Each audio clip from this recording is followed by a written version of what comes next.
Right, gyms have now shut. I am affected.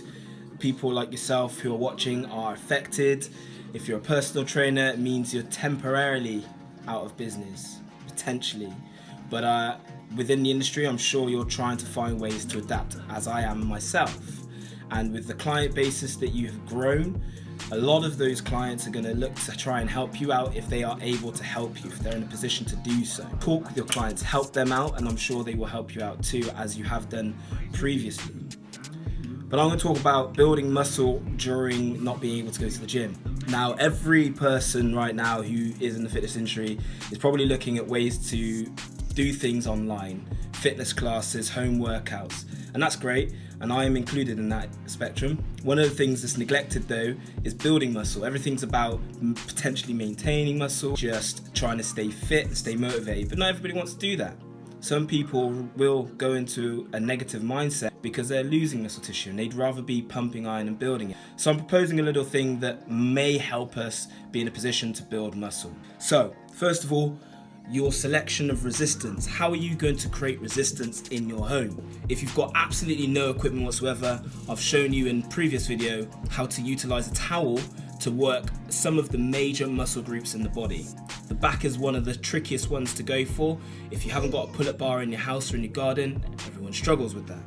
But we can do rows with a towel, so that's great. Then we can do press-ups, and we can resist those press-ups with extra means, additional weight, help from a person who else might be in your household.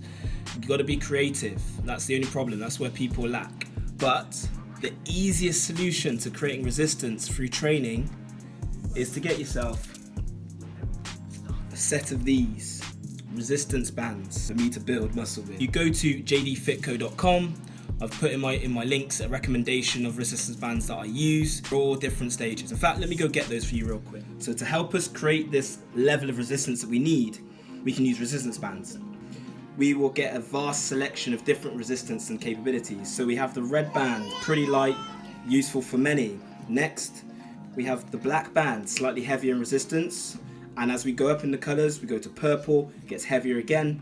And then green is pretty damn solid. But it even goes beyond green. You can go and get yourself an orange band, and I'm pretty sure if you look hard enough, you can find bands heavier in resistance than that. And we can get pretty creative with those exercises and try and replicate the movements that we would normally do inside the gym, just using the bands and being imaginative, basically. But if we face limitations with the bands, with particular movements, there is still another way to make these movements more impactful when it comes to hypertrophy. The strategy that I'm talking about is the use of BFR training, blood flow restriction. And the idea here and the concept is that you can utilize 20% of your 1 rep max. Say usually for hypertrophy you'd use about 60 to 80% of your 1 rep max load in order to be in a state of growth. Well, we can actually use only 20% of our 1 rep capabilities when we look into using blood flow restriction training. A lot of studies are mainly based on post-surgical recoveries, so people who have lost muscle tissue due to lack of movement or whatever else, injury, and how they are able to recover that muscle tissue a little bit quicker by use of blood flow restriction. But the concept actually came from a bigger scientific backing, which is Katsu training. So Katsu training was developed by a Japanese doctor, sports scientist. He came up with a thing for restricting the flow of blood to any selective muscle group, but his strategy is a little bit more precise in the way that he actually has a system and he uses the flow of air like you would when you get your blood pressure checked to restrict the right levels or create the right levels of tension to restrict the right amount of blood that you would like. BFR training isn't quite as scientifically approached. It's essentially like placing a tourniquet around the muscles to restrict the flow of blood, but we don't know to what degree. So when we're looking to apply this band around a particular muscle, I'm going to demonstrate with the bicep, for example, on this particular occasion. We want to be in a position where our arm is definitely not going to go numb, and it's in a capacity that we can say essentially get our little finger through the gap. So it's pretty tight, but it's not going to be tight to the point of excruciating pain. Don't go to this point. By utilizing this selection of these, we can have a higher success rate of looking at gaining muscle whilst we're in this situation of staying at home and doing at-home workouts. And we don't have to worry so much about doing 1,000 press-ups in order to get a significant pump and hit failure points in the chest. And we don't have to be limited by what equipment we don't have if we can just purchase a set of £35 resistance bands, which will allow you to get like 5 bands, okay? So things like lat pull downs is always a struggle for many, because if you can't do pull-ups, you're at a slight disadvantage and you don't necessarily have cables around. But having a resistance band and just putting something vertically, it could either be locked around a door frame, create a knot, tie it to a door, make sure the door is solid. It can be a tree in the back garden, front garden, wherever you fancy training in the park. Hook it to the solid branch, the thickest branch you can find, so that you can put maximum force through the band. This way, we're going to be in a position where we can start doing what we would do in the gym, okay, and be completely distanced from everybody and stay safe. So, using the bands, I'm going to quickly demonstrate a bicep curl, because it's a nice, easy exercise. We grip the bands, create the level of tension we need with the bands, and then all we do is curl as normal. Cool. If I want to get to a position of where I'm only able to do physically 10 repetitions, no cheating, I'm getting pretty close, but I can increase the resistance. Double up the band, step on both, and tall. Now I have tons of resistance coming through these bands, okay?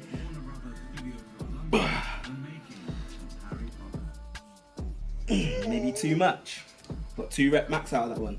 So we're going to go to a red band, double that one up, and then we can curl. Okay, I've already hit a point failure. I can feel a pump in my arms. This is great. If I want to then increase that pump feel, I grab myself my BFR band, attach it around the top side of the muscle. So we're looking to go closest to the heart for the muscle that we're trying to select. So you don't want to put the band, say, at the bottom of the bicep and create a collection point. All we want to do is slow down the pump that takes blood down into the muscle, okay? And like I said, it doesn't have to be excruciatingly tight. It's got to be tight enough that it's going to create that level of friction resistance around the arm, but also allow us the ability to get like a finger through, okay? Bit of wiggle room. Let me just tighten them up a little bit. Cool, and then we've got a BFR. I can get my finger through, perfect. But you can now see I'm becoming more and more vascular as time is going on, because I'm restricting the flow of blood. It's going to make it harder for the body to pump blood down through my arm into the bicep.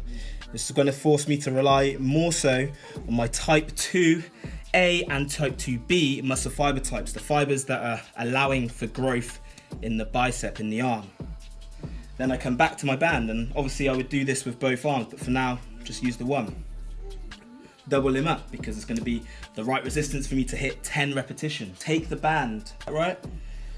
Stand tall. And 6. Now at 6 reps, my left arm is tiring out already. My right arm still can go. I'm going to keep going. Now the great thing about resistance bands, similarly to cables in the gym, is that it helps us actually have consistent tension across the muscle.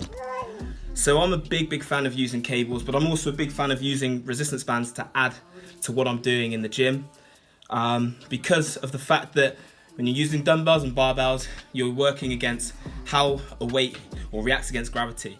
So you are left wide open to the possibility of that the gravitational pull is going to be different in different parts. For example, if I have a dumbbell directly above my head, it's not going to cause me too much stress. But as soon as I start to pull away from my head, from the center of my body, it becomes heavier and heavier and heavier, to the point where I can't necessarily hold it depending on the weight.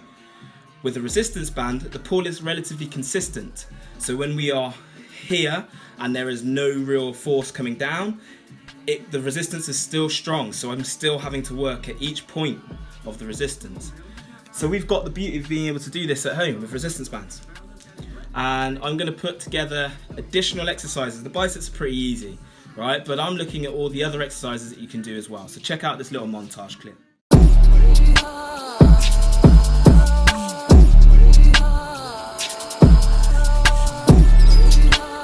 One final note on this idea of training at home and being able to gain muscle, whether you're using resistance bands or if you're managed to get hold of some dumbbells, some barbells, and you've got some extremely light load to work with. We've spoke about how to pick your resistance. We spoke about BFR, blood flow restriction, to be able to utilize and use a much lighter weight but still gain the same outcome. And then the final note is to talk about tempo. I'm not going to spend a lot of time on this, but tempo is the case of picking a speed that's going to allow you to hit points of fatigue or failure. So you could have a very explosive tempo, which will mean it's going to create for maximum recruitment of the muscle fibers and then more likely to hit points of fatigue way sooner. The other end of the spectrum is to go for a very slow tempo. So you could even make a repetition last 10 or even 20 seconds, very, very slow. And once you get to a certain number of repetitions at this tempo, or if you give yourself a time window of say 2 minutes per exercise on a muscle group and working at a very, very slow tempo, you can make even the lightest load very challenging over time. So these are all little tips and tricks to allow you to hit some of the key factors that are going to allow you to gain muscle tissue whilst in this pandemic situation. So we've got BFR, blood flow restriction training. We've got you selecting the right resistance, however you choose to do it. I've seen quite a few creative ideas so far: concrete blocks, bricks, all sorts, flour, whatever. Then we're looking at tempo. What speed is going to best suit your needs? And then finally, to get into a position of gaining muscle, obviously we want to talk about hitting points of fatigue and failure, and also hitting good amounts of volume, and then finding a way to progress that. Progression it can be pretty easy. You can start off on 1 week at 10 repetitions, week 2, 11, week 3, 12, and so on, gaining 1 repetition per week, 2 repetitions per week. Pick a rate that suits you best and a repetition count that's going to allow you to hit that point of fatigue depending on what you've got available at home.